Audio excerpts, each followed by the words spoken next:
Signals और strong होंगे, आपको कंफर्टेबल होगा और अगर आप चाहते हो तो बाबा जी इसमें थोड़ी सी मेरी और बैटरी जो है ये ऐसी ही रहनी है। जी बेटे बोलो। बाबा जी बोलो मैं बोलो। थोड़ी सी क्लैरिटी चाह रही थी। बाबा जी जितने लोगों को भी बुरारी फैमिली के बारे में पता लगा, सबका मैक्सिमम यही एक मानना है कि या तो कुछ जादू टोना इन्वॉल्व था और या ये बहुत ज्यादा वहमी लोग थे या ये साइकोलॉजिकली वो थे। बट एक जो जनरल एवरेज लोगों के दिमाग में जो बात है वो यही है कि इतना डीप जाना ही नहीं चाहिए था आपको वहमों में, पूजा पाठ में और इन सब चीजों में।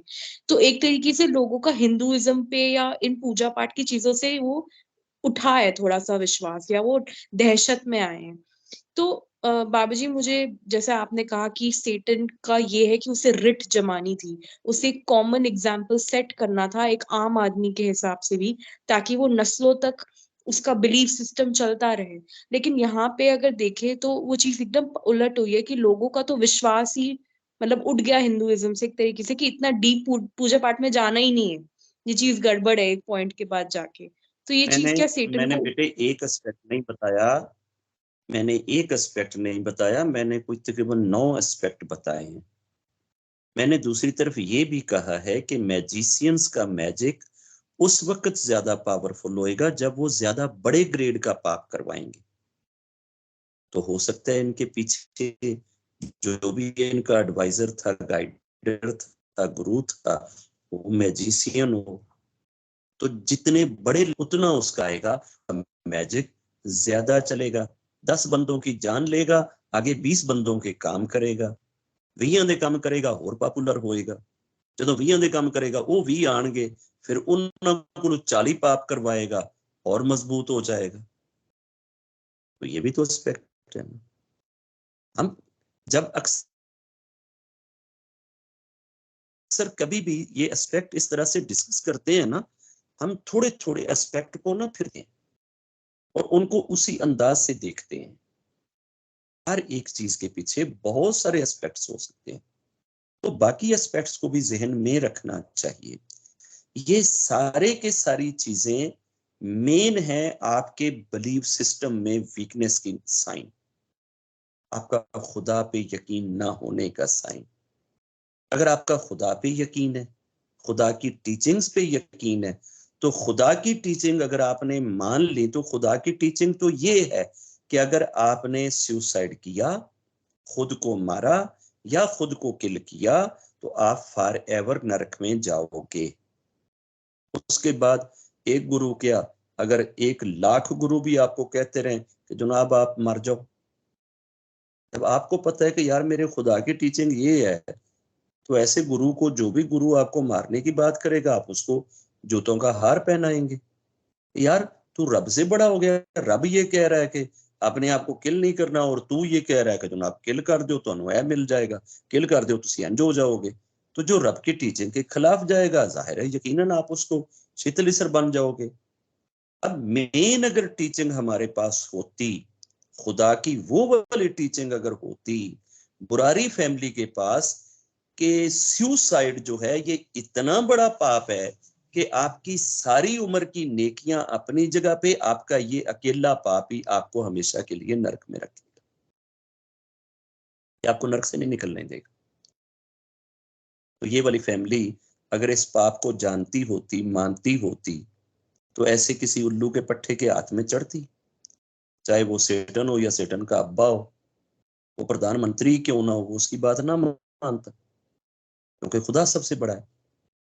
तो हमारे किसी भी अशर्म ने क्या इसको ये कहा कि बुरारी फैमिली ने खुदा के खिलाफ किया है, खुदा की टीचिंग के खिलाफ किया है? ये नहीं कहा। हाँ जी, इन्ना सानू इन्हां चीज़ां च डीप नहीं जाना चाहिए, इसका मतलब है थोड़ा थोड़ा जाना चाहिए। तो फिर तो बात जूतों वाली होगी ना, फिर तो जूतों वाली मशीन में आपको डालना चाहिए ना, कि आप ये कह रहे हैं कि इसमें इतना नहीं जाना चाहिए, थोड़ा थोड़ा जा सकते हो। मतलब आपको समंदर में नहाना जरूर है, बस सिर्फ ना घुटनों तक नहाओ और आगे ना जाओ। जंगल में जाओ जरूर, लेकिन आगे बहुत आगे ना जाओ। जहर आप लो जरूर, लेकिन इतनी ज्यादा ना लो। यार एक गलत चीज है तो उसको गलत कहो ना। ये तो ऐसे ही है कि जैसे कोई टू व्हीलर के ऊपर वन व्हीलिंग करे और वो एक्सीडेंट हो जाए, तो बंदे को इतना नहीं होना चाहिए कि बंदा एक व्हील पे चला जाए, टू पे ही रहना चाहिए। तो आप वो चीजें करते क्यों हैं? उसको बेसिक फंडामेंटल टीचिंग के खिलाफ क्यों नहीं कहते? अब ये क्यों नहीं कहते कि ये रब की टीचिंग के खिलाफ है? और इनको जिसने भी एडवाइस किया उसने रब की टीचिंग के खिलाफ इनको एडवाइस किया, ये बात तो नहीं कहते। हम ये कहते हैं यार इसमें कोई जादू टोना हो गया होगा। तो क्या हमने उसके बाद कहा कि देश में एक लॉ पास कर दो कि जो भी जादू टोना करे उसको आप अंदर अरेस्ट कर दोगे? हमारे यहाँ जादूगरों को अरेस्ट किया जाता है। यहाँ तो बड़े बड़े पंफलेट छापे जाते हैं, जादू वो जो सर चढ़ के बोले, हमारे जादू का कोई तोड़ करके दिखाए, और जो जो सारे जादूगरों से मायूस हो गए हों एक बार हमारे जादू को आजमाए। तो फिर ऐसे बंदों के लिए क्या ला होना चाहिए? इसका मतलब है हम सच्चाई को ना घर पे एक्सेप्ट करना चाहते हैं, ना अपने सेल्फ के अंदर एक्सेप्ट करना चाहते हैं, ना अपने देश में एक्सेप्ट करना चाहते हैं। हम अंधेरों के आदी हैं, अंधेरों में रहना चाहते हैं, और उन्हीं अंधेरों को प्रोपोगेट करते हैं, फैलाते हैं, और उन्हीं अंधेरों में हम हैप्पी रहते हैं। पूरे देश के अंदर 135 करोड़ बंदा है, हराम है किसी एक ने भी ये आवाज उठाई हो कि this is against the teaching of Allah, this is against the teaching of Ishwar, ये खुदा की टीचिंग के खिलाफ है। किसी एक ने भी अगर ये कहा हो कि they all will go into hello because they have done the suicide, ये बात नहीं कही। बाकी टामक टोइयां मारी रखणगे। इंज हो सकता है इन्हां दा कोई एडवाइजर गलत हो सकता है, ये कोई सैकेटरी प्रॉब्लम के शिकार हो सकते आ, ये जनाब कोई मैजिशियन के हथे चढ़ सकते आ, कोई जादू टोना ही इन्वॉल्व हो सकता। यार इन सारी कौम को फिर जूतों के नीचे बंदा ना रखे तो क्या करे? जब तक कंसेप्ट ऑफ गॉड नहीं आएगा, नहीं क्लियर होएगा, इस कौम के करोड़ों अरबों प्रॉब्लम सीधे नहीं होंगे। सारे के सारे प्रॉब्लम्स की जड़ सिर्फ एक है, they are not having the right concept of Ishwar. This is the problem. जब इनके पास राइट कंसेप्ट ऑफ ईश्वर आ जाएगा, ऑटोमेटिकली करोड़ों प्रॉब्लम खुद बहुत सॉल्व हो जाएंगे। वो पैदा ही नहीं होंगे, उठेंगे ही नहीं, रेज ही नहीं होंगे।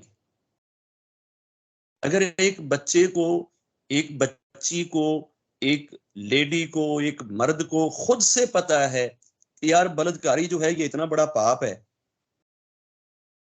तो फिर उसको किस चीज का प्रॉब्लम है? उसको रब की टीचिंग माननी है या अपने अंदर से उठने वाले उल्लू के पट्टे हार्ट की माननी है? जब खुदा ने कह दिया कि ये चीज गलत है, फिर दिल कहता रहे।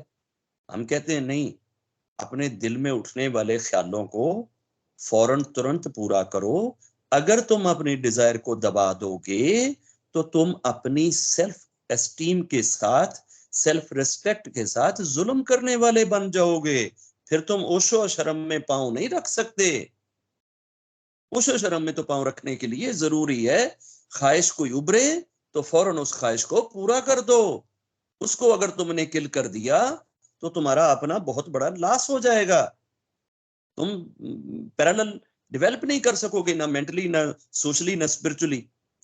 ये हमारे टीचिंग्स हैं।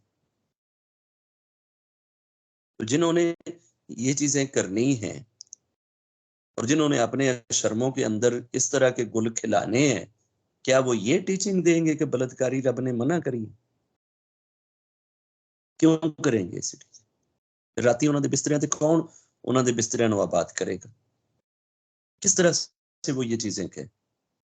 अभी ये गुरुजी का भतीजा गौरव, क्या ये उधर बड़े मंदिर में खड़ा होकर कहना शुरू कर दे कि बलात्कारी पाप है, बलात्कारी पाप है, बलात्कारी पाप है?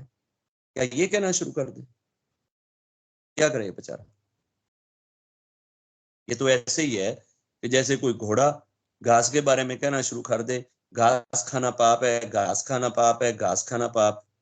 जो घास खाना पाप कहेगा तो बेचारा भुखा मर जाएगा, खाएगा कितों, क्योंकि उन्होंने तो खाना ही वो है, वो तो जिंदा ही उस चीज से है।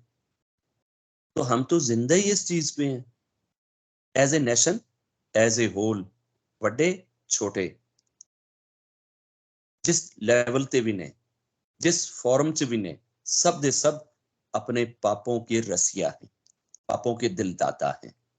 हर शक्ल में हमने पाप करना है, चाहे हम जिस भी एज में, बुढ़े होके तो होर कुछ नहीं कर सकते, ते अपनियां जनाब एफडियां रखवा देंगे, इंटरस्ट खाई जावांगे, करना ते असी पाप है।